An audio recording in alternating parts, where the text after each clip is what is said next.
Welcome to AFO Wealth Management Forward, a podcast powered by Arrowroot Family Office that's at the intersection of accounting, wealth management, behavioral finance, technology, and entrepreneurship. We help accounting firms and financial advisors grow their practice by going beyond the numbers as we learn from industry leaders and subject matter experts to discover the secret to their success. A podcast that highlights everything from the transformative power of AI to embracing the human-first approach of behavioral finance to help you understand the psychological and emotional relationships to money and meaning. Here is your host, Rory Henry, Director at Arrowroot Family Office and author of Holistic Guide to Wealth Management. All right. Hello, everyone. Welcome back to our ongoing book series. I have two of our esteemed contributors joining us today to talk about the power of estate planning, as well as how to effectively communicate with colleagues and clients. First up, let me introduce my friend. He is the co-founder and chief product officer at wealth.com, which has been rated as one of the #1 estate planning softwares in the marketplace. They've received fundings from the likes of Google Ventures, as well as a recent strategic investment from Schwab. Danny, thank you so much for the contribution, as well as joining the discussion today. Thank you. Excited to be here. Yes, and we're joined by our friend, Julie Johnson. She is the founder of XY Communication. She is all about helping financial professionals improve their communication skills across genders and generations to help build trust. Julie, thank you so much for the contribution and joining the discussion today. I always love being with you, Rory. Yes. Well, thank you. I like that. Let's kick things off here. I know I talk about it frequently. I've talked about it on other panels. I really believe that estate planning offers practitioners out there the ability to provide a family office level of care to clients, advising business owners, boomers, as well as the next gen. So let me throw it over to Danny and have him kind of start off and talk about the advancements in estate planning technology and how it's really become a game changer for practitioners out there. Yeah, I mean, I think fundamentally estate planning has been a historically antiquated space, right? It's cost a lot of money. It has taken too much time. And these are kind of core problems that any technology is meant to solve, right? It's the efficiency game. How do you reduce cost? How do you reduce time spent on things?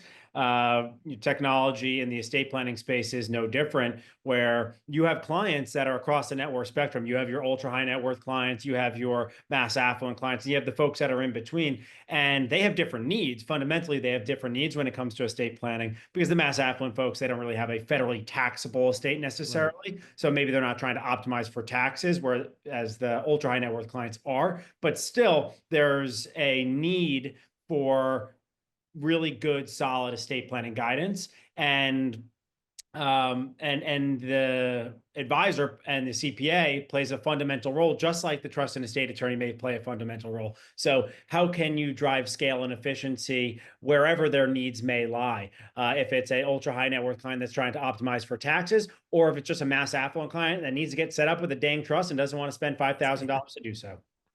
Yeah, and I know Julie quoted in the book, there's a stat out there that you said, Julie, 95% of folks out there want help with wealth transfer advice, but only 25% are receiving it.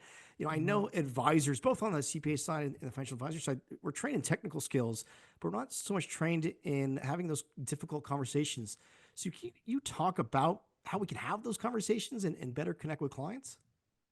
Absolutely. And Rory, you're so good about consistently talking about accounting space, CPA space being so often the first and most consistent financial professionals that so many people reach out to, right? And so the challenge is even more in that space than the wealth advisory space, perhaps, because there's so many, different generations, different ages, et cetera.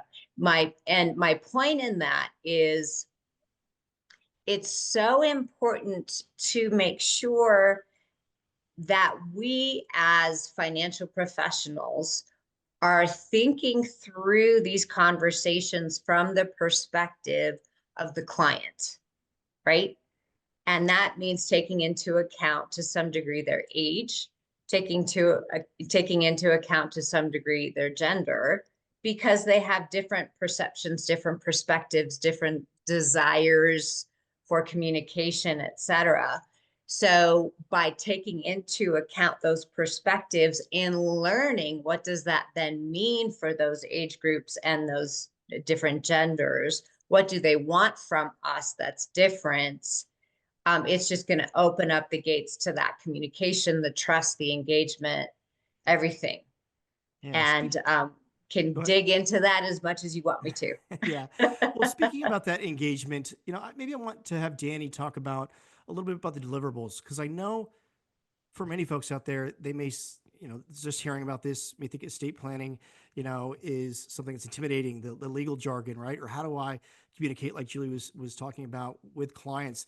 Can you kind of talk about how you're using visuals to be able to provide practitioners out there with the ability to communicate this offering or these complex type of topics in a way that's like digestible for clients out there? Yeah, I mean, I think the human brain processes a picture 40,000 times faster than it processes written word, right? Yeah. So right there, that's a case for more visuals, more. I mean, it's like comic books. Like people, like you read a comic book, you got it, right? It all comes down to the legacy planning goals and objectives, right? So what is the client's desired outcome when they're no longer around? I mean, the client, they are managing all of their affairs while they're here, right? They have oversight over their finances. They have oversight over their healthcare. They have oversight over everything. But then they're gone, and what happens? And without that roadmap, well, it's kind of leaving everybody guessing, and then everybody squabbling. So as a professional, as a CPA, what you can do is you can have that conversation with the client about what their goals and objectives are. Do you want all of your kids to get an equal amount of the money when you and your spouse pass away? Okay, well, what about the house? One kid lives in the area, the other 3 kids live across the country in California. Are you going to give the house to that one kid and then have an equalization so that the other 3 kids are trued up? What if 2 kids want the house? You're going to settle that up front. When it comes to charitable giving, do you want to give anything to charity, or are you good just giving it to your heirs? All of these considerations layered on top of then the added complexity, such as, your kids, if they get money, are they getting it all outright? Are they getting a big windfall, or are they getting their money in a trust in which there's a professional trustee and they get a staggered distribution? When they turn 25, they get X%. When they turn 30, they get Y%. And when they turn 40, they get the remainder, right? These are all decision points that, frankly, Rory and Julie, they don't require you to be a trust and estate attorney, because you're just talking to them about their goals, their objectives, right? It's then the legal translation of those goals and objectives into a written valid document that a T&E attorney or a software like wealth.com may come into play. But just having those conversations around the goals and objectives is very much down the fairway of what any fiduciary should be doing for their client, right? 100%. How can you possibly make the plan today if you don't know what the end game is going to be, right? You need to figure out the last step in the equation so that you can work back into it. May I interject in there really quick? Yeah, please. So one of the things, Danny, you're so spot on in that. And if I may, so the younger generation, something that helps in those conversations as a parent or a trustee or what have you, is helping. And I don't mean to put younger generations in a bucket. So it's case by case, of course, but typically they really love to know the why. So if their situation, their inheritance, their whatever is different than their siblings, why is that? Why? Maybe, and part of the challenge and opportunity is we raise them as their parents. We raise them often to have a vote, right? So when we are establishing to some degree their financial future from us anyway, and it's different than their siblings, they want to understand the why. So when you're having those conversations, I would invite you and encourage you to please think through the why. And the because I said so might not work. But anyway, just to capitalize on what Danny was saying. I mean, I'll even give a specific example here. I'm not going to name the family members involved, but I have two family members, a husband and wife, and the wife knows that when she passes away, she does not want to be in the ground. She doesn't want to be in a mausoleum. She wants to be cremated. That's what she wants. And she has a very different vision than the husband. The husband said, I've already bought the plot of land.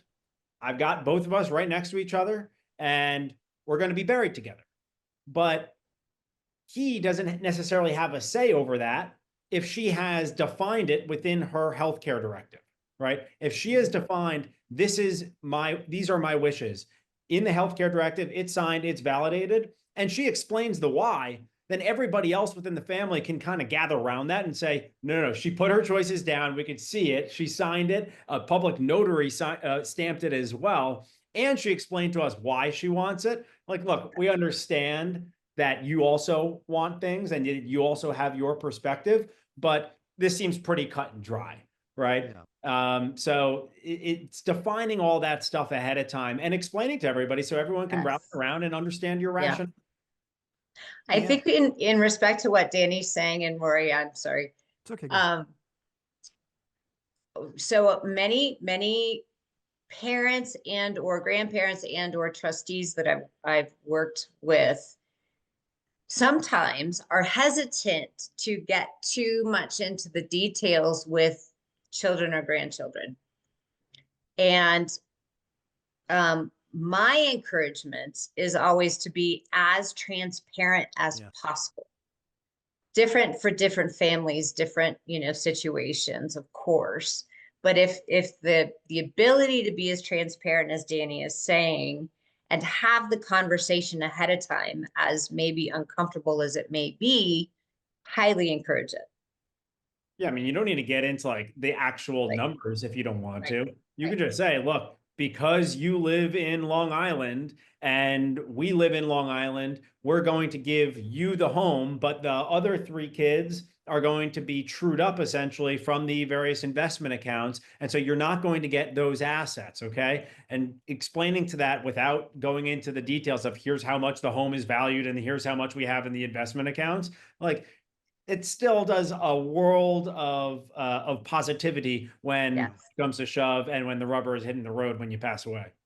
Yeah. I mean, speaking about passing away investable assets, I know, Julie, you quoted the McKinsey study that said by 2030 that women will control half of the investable assets and they're the key decision makers. Can you talk about, that shift and then how we can better get them involved in these financial conversations? Yes. And something that I have found that I needed in my own conversations with people when I said, are you having trusting conversations and independent conversations with spouse, significant other, mother of your clients? Many say, of course I am. Yes, I am. I've transitioned that now to say, if something unfortunately were to happen to you where you would no longer have the capability to manage the investments, would you, Mr. and Miss Accountant, Mr. and Miss Wealth Advisor, whomever, be, say, in the top 10, 5 or 10 non-family phone calls that client would make? Does that make sense? So do you have the kind of relationship with the spouse, significant other, that they would think to call you and notify you pretty, top 5, top 10 people business-wise? And that has changed the framework of their thinking, obviously, right? Many then have said, probably not, right? So it is literally engaging them and to open those conversations. we've all heard it, right? That we've invited the spouse, we've invited the significant other, she has no interest, or whatever reason, she hasn't wanted to be a part of the conversation. I've encouraged very much all financial professionals to do everything in their power to have an independent conversation or multiple independent conversations with the spouse and or significant other and the families too, and build that engagement with them. Not weird, not creepy, so let the husband, the patriarch, know, hey, I'm going to reach out to your wife, I'm going to reach out to this person to have this conversation, because it's really important, I think you would agree, that she knows who I am and trusts me as well. And then when you have the conversations one-on-one with them, you build that relationship. Doesn't matter if you're talking business or personal, talk about what they want to talk about and build that trust. And it helps tremendously. So, Yeah.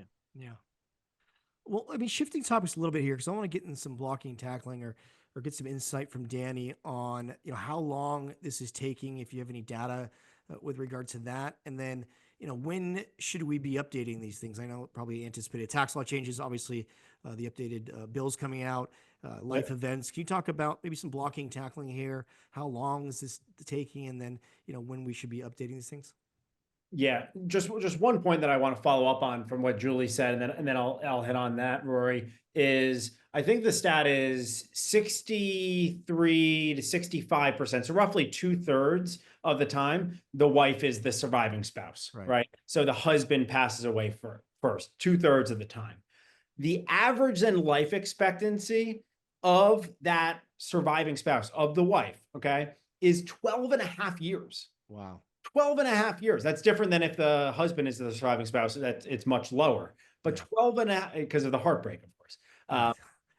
But 12 and a half years of then the wife living without the husband. That's a lot of time for priorities to change, for relationships to change, right? And so you may feel like you have a really good rapport with the husband, and you've got it all locked up so that, you also made inroads with that next generation, the kids.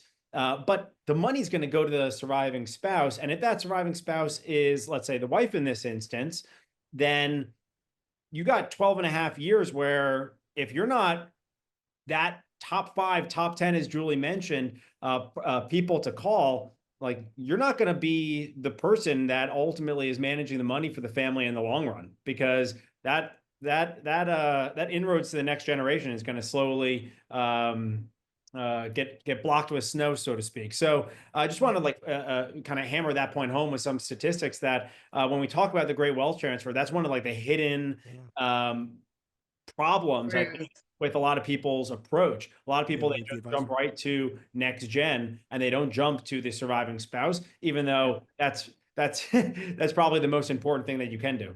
Yeah. Also, Danny, I wonder if you would agree, and I couldn't agree more with what you said.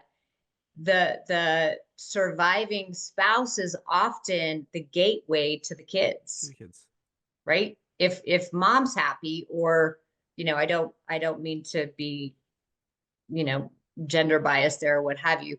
If the significant other is happy, the kids are more likely to stay. Right now, if the significant other doesn't trust you, there's a 70% likelihood they're going to leave. Right? For the families, it's 65%. So just again, reaffirming. I think Danny and I are total statistics dorks, Rory, and so are you. So it's all good. Yeah. I mean, that's spot on. Like, if my mother told me that she wasn't thrilled with her financial advisor, or her CPA, why would I retain that person? Like, No. it makes absolutely no sense. And for those in our audience, that many times, like we said before, they are the financial first responders. So the first engagement from a finance or perspective for most kids are, hey, go to my CPA. You're going to file your tax return for the first time, or you got to open up that business account, starting that new business. So they many times are the ones that are working with that CPA, that accounting professional, as their first financial point of contact. Yeah. 100%. Now, Roy, you asked about like the blocking and tackling of this stuff. So let's kind of take it from two different points of view. Let's first take it from more of the ultra high net worth point of view. These are clients that have existing estate plans. They have their core estate plan in place. These are folks that have revocable trusts with pour-over wills, healthcare directives, powers of attorney, but then they also have implemented lifetime gifting strategies. And so they have already moved money outside of their taxable estate into things like slats, or they've set up a irrevocable life insurance trust to hold their life insurance policy, or they might have moved highly appreciating stock into GRATs.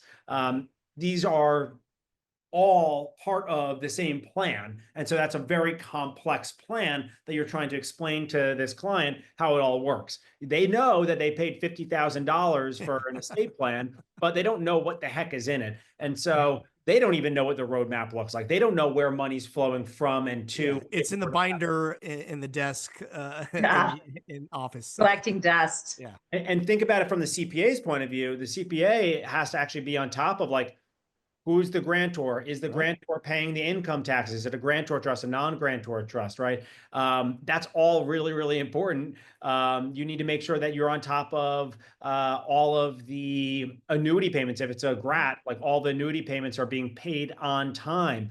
Crummy notices for the life insurance policy that's getting sent out, right? These are all things that you need to stay on top of. And so what technology can do is it can, number one, distill the complexities of this really seemingly complex plan into just a few visual flowchart reports, right?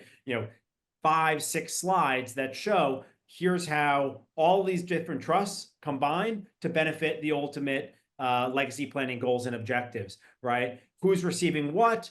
What's going to charity? What are the ultimate taxes that will be due according to certain assumptions, like life expectancy? Excuse me.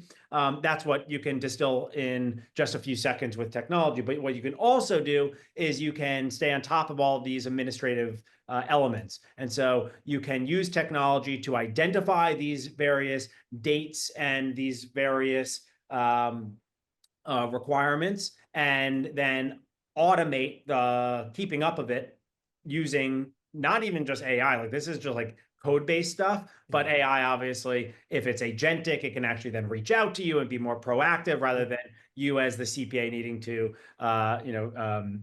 maintain it yourself. So it's all a fun time in the tech world because you have all these new tools that are available that are making everything so seamless and easy, so that if you're spending hours on, let's say, trust administration today, like you're actually wasting that time. Like you really need to start picking your head up and evaluating some tech vendors, because all that stuff can be automated for you so that you can focus the majority of your time and attention on more high value elements. Yeah. Well, let's talk about then some of those more strategic planning opportunities here. I know we have the sunset of the Tax Cuts and Jobs Act. Looks like we're probably going to stay maybe with a level exemption and go increase with inflation here. I know you just asked about, times in which we should be updating estate plans. Obviously, that's just one time, life events, and maybe looking at beneficiaries and stuff like that. You can talk about, the times when we can have these conversations with our clients and when we need to be updating these documents. So, Rory, I think historically, estate planning guidance has been, let's review it once every 5 years. Yeah. Right. Because that's like a big enough chunk of time where things are going to change. And administration changes, right? We might have had a kid. Yeah. Yeah. So like, okay, like that was like the old guidance, but like people don't like die in 5-year increments. Right. Like this stuff should be updated on a ongoing rolling basis. And by the way, like the trust and estate attorneys, like they want to have more connectivity. They don't want this more infrequent engagement. They want more connectivity because it empowers them to do a better job if they're more plugged into the ongoings of your life, right? Rather than kind of popping in and out on a 5-year basis to kind of correct for all the things that start to go off the rails. Like, what if we can just like have the bowling lanes on the entire time, right? Like have those rails on the bowling lane so you never go off the rails. That's like kind of the goal here. And so if you think about all of these life updates, if you think about marriage, divorce, children being born, nieces, nephews, grandchildren, moving from one state to another state, having a big liquidity event, like all of these things, opening a new business, selling a business, everything, right? You rental properties, you can have all that information automated through your system that throws up flags that says, hey, based off of XYZ life event or circumstance, here's actually a set of things that you might want to consider about your estate plan, right? I think that on a rolling basis also positions the accountant, financial advisor, any given fiduciary to be in that quarterback's position so that they can be delivering that family office level of care. It's something that is more proactive rather than reactive. It's less of this prescriptive, hey, every 5 years, and it's much more living and breathing. It's much more dynamic. So that data is available, right? Like you think about your tax return, you add a new dependent on your tax return. You're filing jointly, and now you're filing as a single individual. You filed in New York, and now you're filing in New Jersey or in Florida. Like all these things indicate that these life events have happened. Also, tax law changes, like you mentioned, that stuff is monitored on an ongoing basis by like tools like wealth.com. We are always looking at updates to not only federal tax law, but also state level tax law. For instance, the New York state estate tax cliff, there's a threshold limit that used to be 6.94 million. Now it's 7.16 million. So all of these are reasons to be revisiting the plan. And if you have a technology that is ingesting this data and that can just ping you with it, now you look like you're really smart, but you also have another touch point with the client where you're able to reach out and say, hey, based off of this, we may want to consider that. Yeah. This is the power of year-round planning. This is the ability to provide family house level care to those high-valued clients where you can start charging obviously more money for the types of services. It's not just a tax engagement. You can do the tax planning and financial planning to those high-value clients. Awesome. Julie, I want you to touch on, because I know you have started to do speaking engagements with a next-gen practitioner. So I know we've been talking about, maybe serving the next-gen client, but I want to talk about how we can attract more younger folks to the professions, really to help them understand that we are really providing so much value to clients, whether it's advising their businesses, advising them with their personal finances. And these are wonderful professions that we can really help people change. We can really help change people's lives. So can you kind of touch on how we can really attract more young folks into the professions here? Yeah, no, 100%, Rory. And it, if I may, not just attract, but keep, right? There's a really challenging statistic out there. And I apologize, I don't remember who published it, but it's something to the effect that, I'll just generalize it a little bit.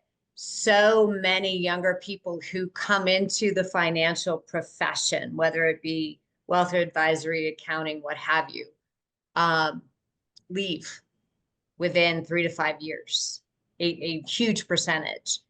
And so what many of us who are engaged in not only attracting, but also keeping the younger people engaged and happy, respectful, all of those things, is one of the really, really top things is transparency. One thing in working with a number of younger generation people that I have found is, the person that hired me said my job would be this, this, this, and this, right? It instead has been different in these ways. Or was told that I would have an opportunity to have equity within 5 years. I have not yet even had that conversation, and I'm in my 6th year, et cetera, and variations of those conversations. So I think transparency, when a young person asks to get something in writing, and I agree that there's potentially compliance issues, et cetera, whenever possible, put things in writing so that there's a clear and reciprocal understanding. And remember, with the younger people, sometimes it's not just money, right? They care about, and it's very real. They care about a balance between their professional life, their personal life. A very big topic now is, do they have the option of how much they work remote versus on site? So it's having those conversations up front and in depth. What matters to you, young person? Because I want to let you know very transparently, yes, this is going to be a great fit for you, or no, honestly, it probably isn't. So it's a very different, more in depth, larger conversation. And honestly, young people are very good at smelling BS. I hope that's okay to say that. So it's, if you're going to say it, remember that you've said it and follow through, communicate about it. They're really big on wanting ongoing communication. And, just remember, it's all about not just what we think and what we want, though that's very important. And they need to realize that that's very important, which I also work with them on. But remembering what's important to them as we're having these conversations, because the more we're interested and engaged in what truly matters to them, the happier they will be, the more excited they'll feel excited about culture, they'll be more engaged, all the things. Yeah.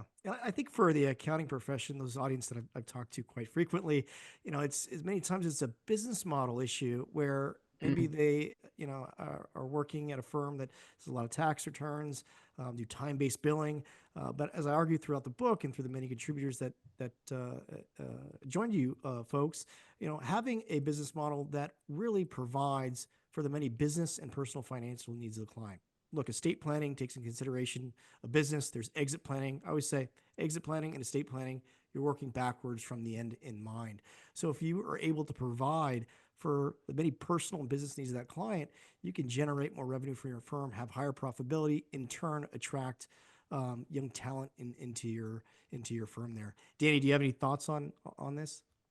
Yeah, so at wealth.com, we are a remote business, but we do have a physical office in Tempe, Arizona. So we have a large cohort of our organization that's out of Phoenix, because our previous, the business that my co-founders had previously built and sold was in the Phoenix area. So a lot of engineers, a lot of DevOps, a lot of security folks came from that previous business. And then we've found actually really good talent there. But across the country, then we have remote work. And what we found to be really important, as Julie mentioned, is like appropriately setting those expectations, not only for the prospective hire, but also for you.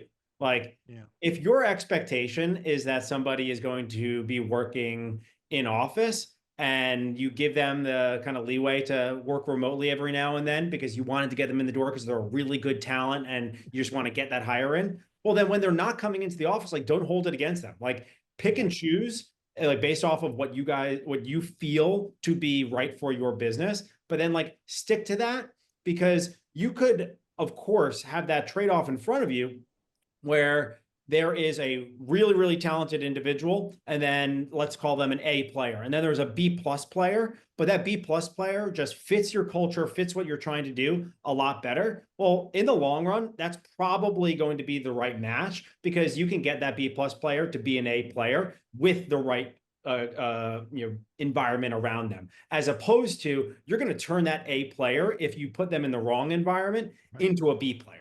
Right. Yeah. And so we found that having that upfront conversation is really important, and level setting and saying, look, this is our expectation from you. You are working remotely, and so it is going to be on a deliverable basis that you're going to be graded. Also, we expect you during the day to be available, right?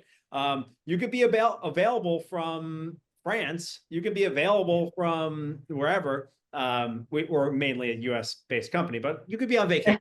That's cool. But our expectation is that you're going to be available. So, if we then say, like, middle of the day, where are you? The expectation is aligned on both sides. And so there's good feelings, and it fosters a really good culture rather than a culture of resentment. If you don't set those expectations, a culture of resentment will end up percolating, and then that's poison. That'll ripple throughout the organization. So we found it to be really successful in that upfront hiring process to level set on those expectations. Mm-hmm. One thing that I find in working with some more senior people, again, not meaning to put people in buckets, our thought process, it's different often. I was raised to, before, not anymore, but before, sit at the conference table and listen. And if I'm called on, I speak. Otherwise, I probably pretty much kept my mouth shut. Not so much anymore. And so the mindset of some of us were like, well, I never would have done that. I would have if I was given 3 weeks vacation every year, I never took all 3 weeks. Well, you gave it, they took it. To Danny's point, you can't begrudge that with them. Or one thing I hear, maternity leave, paternity leave, things like that. If it's in their contract and they take it, you can't get frustrated about that. So I think I just wanted to highlight Danny's point. It's so true. Well, the family office level of care also applies to your employees and the stakeholders at your firm there. So true. Yeah, fantastic. Well, this has been great. Let's throw it over to Danny for some final thoughts, any takeaways for our audience, and then what's the best way for folks out there to learn more about wealth.com? Yeah. So, my final thoughts on this are that as fiduciaries, we literally have it in our clients' best interest to be thinking expansively and holistically for them, right? Yeah. Holistic guide to wealth management. Well, there are pieces to the puzzle that all need to come together and work in unison. And if you're just focused in your individual silo, well, you're not actually doing what's in the best interest for the client, because that there are other pieces that need to be considered. And so, of course, you have tax planning, you have the estate planning, you have financial planning, and all these things need to be unified. They really should be unified. And if we're doing our jobs correctly, no matter which seat we're sitting in, if we're the trust and estate attorney, if we're the CPA, if we're the advisor, no matter which seat we're in, if we're really doing our jobs correctly, we are ensuring that these things are unified. I know that sounds scary, though. Believe me, I know it sounds scary, because it feels like you're just adding more work to your plate. It feels like, now I need to be on top of trust and estate law. Now I need to be on top of tax loss harvesting. Now I need to be thinking about all these pilots and all. Yeah. You don't. Right. You don't. You need to partner with the right people that can help you do that. Right. Partner either with a individual, whether it's a trust and estate attorney, partner with a software like a wealth.com, but partner with those folks so that you can embed it into your offering without putting an additional burden and stress on your lifestyle. Yeah. All right. That's fantastic, Danny. Thank you so much. Julie, final thoughts here for our audience? Absolutely. So again, to further emphasize what Danny is stating, there's an additional statistic that says for many women and younger people, and by younger, under the age of 50, They love simplicity in their financial world. Not all of them, many of them. What does that mean?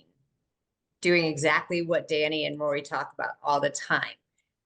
Finding a person who you trust who can act as the quarterback over all of the things in your financial world. They want to aggregate assets. They want to aggregate services as much as possible so they can make, whenever possible, again, one phone call as opposed to 6 or 7. So just keep that in mind as, again, more women, more young people become your clients. They want simplicity. And have those conversations. If I could leave with one final thought, don't assume that previous conversations and previous relationship handling is how it is in the future. It's changing. So ask the questions, do discovery. And it really is wonderful. And thank you so much for this opportunity. I would love to hear from anyone with any questions. My email is julie@xycommunication.com. Thank you so much. Thank you, Julie. And thank you, Danny, once again for the contributions and coming on and discussing this with us today. All opinions expressed by Rob Santos and Rory Henry on this website podcast interview are solely their opinions and do not reflect the opinions of Arrowroot Family Office LLC or their parent company or affiliates, and may have been previously disseminated on television, radio, internet, or another medium. You should not treat any opinion expressed by anyone as a specific inducement to make a particular investment or follow a particular strategy, but only as an expression of their opinions. Past performance is not indicative of future results.